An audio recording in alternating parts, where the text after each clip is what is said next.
नमस्कार दोस्तों, मैं हूं शैली शर्मा और आप देख रहे हैं जेपी हरियाणा।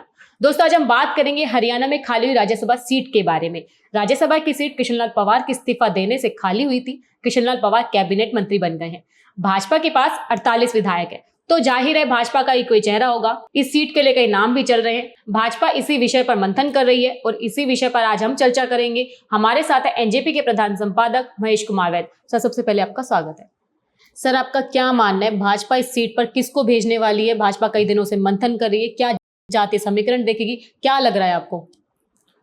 शैली, राज्यसभा का तो सीधा सीधा जैसे आप बता ही रहे हैं, संख्या बल के मामले में भाजपा का पलड़ा पूरा का पूरा भरा हुआ है। 48 मेंबर्स हैं, 48 विधायक हैं उनके पास, इसलिए कोई दूसरा तो दावेदार है ही नहीं। जो भी कुछ करना है भाजपा को ही करना है।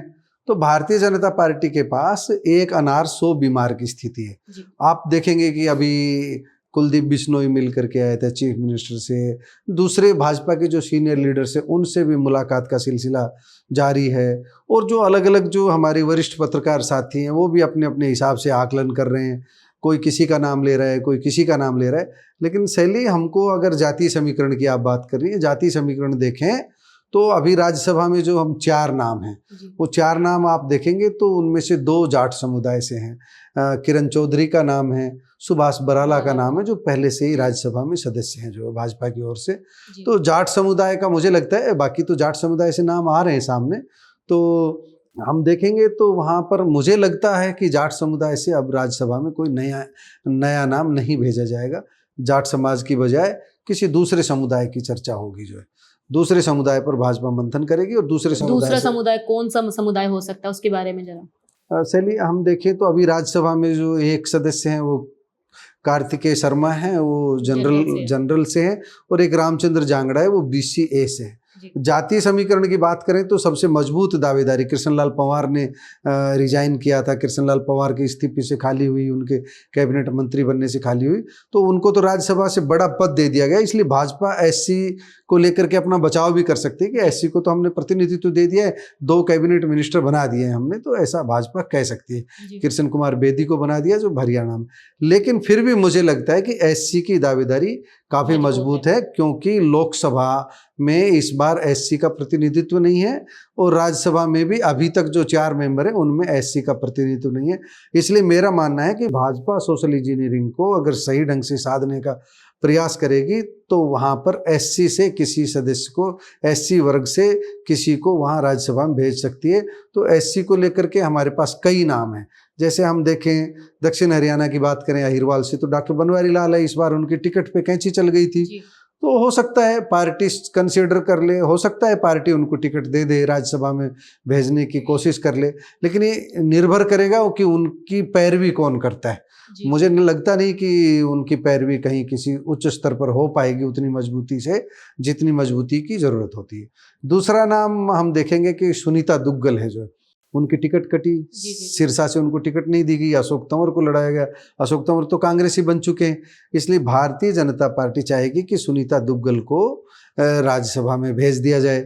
सुनीता दुग्गल के मामले में पार्टी बचाव करना चाहे तो ये कह सकती है कि उनको रतिया सुरक्षित सीट थी, वहाँ से विधानसभा की टिकट दे दी थी। मतलब पार्टी ने अपनी तरफ से जिम्मेदारी निभाने का प्रयास किया, सुनीता दुग्गल को टिकट दे दी। अब शैली, तीसरा नाम बचता है अनुसूचित जाति में बंतो कटारिया का। बंतो कटारिया को टिकट दी गई थी अंबाला सुरक्षित सीट से, लेकिन वो चुनाव हार गई थी। रतनलाल कटारिया की वाइफ हैं, पुरानी भाजपा की कार्यकर्ता है, इसलिए तो अनुसूचित जाति में हम 3 नाम कह सकते हैं।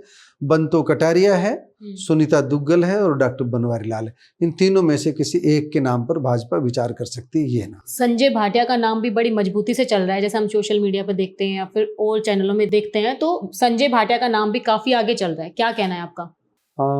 शैली, संजय भाटिया को मैं एक गंभीर दावेदार मानता हूँ टिकट का।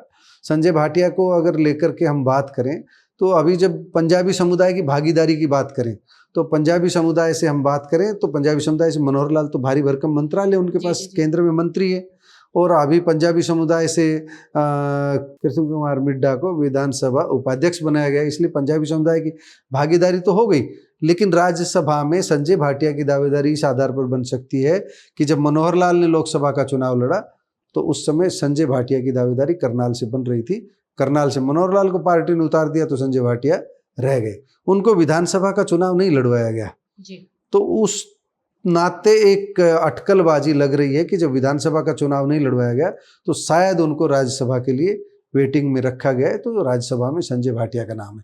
और पंजाबी समुदाय से एक और नाम चल रहा है, तरुण भंडारी का नाम आ रहा है। हमारे एक वरिष्ठ पत्रकार साथी वो बता रहे हैं कि उनके नाम को लेकर के पार्टी में काफ़ी गंभीरता से मंथन हो रहा है। लेकिन मुझे लगता है कि संजय भाटिया, अगर पंजाबी समुदाय से कोई जाएगा तो संजय भाटिया की दावेदारी ज़्यादा मजबूत है। तो हमने पंजाबी समुदाय की बात की, अनुसूचित जाति की बात की। और ब्राह्मण समुदाय से अगर हम बात करें तो ब्राह्मण समुदाय से शैली, अभी हम मंत्रिमंडल की बात करें तो डॉक्टर अरविंद शर्मा है, कैबिनेट मंत्री हैं, गौरव गौतम है, उनको जो फरीदाबाद जिले से उनको जो है राज्य मंत्री स्वतंत्र प्रभार का दर्जा दिया गया है। तो उनकी प्रतिनिधित्व की जो बात करें, भागीदारी की, तो कम नहीं है। तो मुझे लगता है कि ब्राह्मण समुदाय की बजाय अनुसूचित जाति की दावेदारी मजबूत है। पंजाबी समुदाय को पार्टी दे सकती है। लेकिन जैसा कि आप जानते हैं कि ब्राह्मण समुदाय जो भाजपा का कोर वोटर है, आरएसएस की विचारधारा को आगे बढ़ाने वाला एक थिंक टैंक जिसको हम बोलते हैं आरएसएस की भाषा में, जो उनको सम्मान देने के लिए किसी ब्राह्मण चेहरे को भी भारतीय जनता पार्टी, तो वो ब्राह्मण चेहरा कौन हो सकता है? वो चेहरे की बात करें तो देखिए, मोहनलाल बड़ौली है, प्रदेश अध्यक्ष है भारतीय जनता पार्टी के। उनको चुनाव नहीं लड़वाया इस बार, वो पूरी तरह कमान संभाल रहे थे। मोहनलाल बड़ौली को इनाम मिल सकता है, दूसरा भी कोई ब्राह्मण चेहरा आ सकता है, ऐसा मेरा मानना है जी।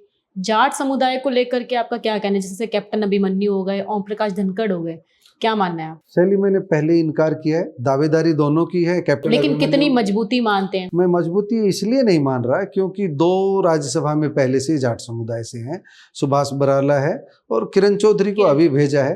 तो पार्टियां सब जातीय संतुलन देखती है, और जातीय संतुलन जब हम देखेंगे तो ओम प्रकाश धनखड़ और कैप्टन अभिमन्यु की दावेदारी कमजोर पड़ जाती है। हालांकि वरिष्ठता क्रम में दोनों बहुत सीनियर हैं और भारतीय जनता पार्टी कोई भी बड़ा फैसला ले सकती है। एक राज्य से 2 जो इन्होंने उच्च पद दिए हुए हैं, जो ऐसा हम नहीं कह सकते कि नहीं मिल सकता। लेकिन आप मेरी राय जान रहे, तो मेरी राय में जाट समुदाय से राज्यसभा में शायद भारतीय जनता पार्टी नहीं भेजेगी। मेरा मानना है कि पहली प्राथमिकता अनुसूचित जाति को दी जाएगी और दूसरी प्राथमिकता ब्राह्मण या पंजाबी को दी जाएगी, यही मेरा मानना है। इन्हीं वर्गों से कोई आ सकता है। लेकिन वैश्य समुदाय ये कह सकता है कि विपुल गोयल के रूप में एक कैबिनेट मंत्री है, और वैश्य समुदाय कह सकता है कि केवल एक हमको जो अभी सीट मिली है, एक कैबिनेट का पोर्टफोलियो मिला है। तो अगर वैश्य समुदाय को भी भारतीय जनता पार्टी दे सकती है। तो हम 4 समुदाय की बात, वैश्य समुदाय से कौन हो सकता है चेहरा? देखिए शैली, ये अभी भाजपा तय करेगी, मैं एकदम कोई नाम नहीं ले सकता। लेकिन पार्टी हरियाणा से बाहर से भी किसी बड़े चेहरे को ला सकती है, ऐसा मेरा मानना है। लेकिन हम अगर बात करें, निष्कर्ष के रूप में बात करें, तो मेरा वही मानना है कि अनुसूचित जाति, ब्राह्मण, पंजाबी या वैश्य में से किसी को लाया जा सकता है। जाट समुदाय से मुझे नहीं लगता कि लाया जाएगा, यादव समुदाय से लाया जाएगा, मुझे नहीं लगता लाया जाएगा। वो यादव समुदाय से डॉक्टर सुधा यादव लंबे समय से प्रयास करें, लेकिन यादवों को भागीदारी, अब 2 कैबिनेट मंत्री बनाए, राव नरबीर सिंह, राव आरती राव, तो मुझे लगता है यादवों को भी भागीदारी नहीं मिलेगी, जाटों को भी भागीदारी नहीं मिलेगी, क्योंकि पहले उनको भागीदारी दी जा चुकी है। ऐसा नहीं है कि देगी नहीं भाजपा पहले उनको पर्याप्त दे चुकी है। जो सबसे ज़्यादा अगर सही ढंग से सोशल इंजीनियरिंग भाजपा देखेगी तो अनुसूचित जाति को ये सीट दी जा सकती है, राज्यसभा में भेजा जा सकता है। जी, धन्यवाद सर। आपने हमारी चर्चा सुनी। अब देखना होगा राज्यसभा की सीट पर किसकी लॉटरी खुलने वाली है। धन्यवाद।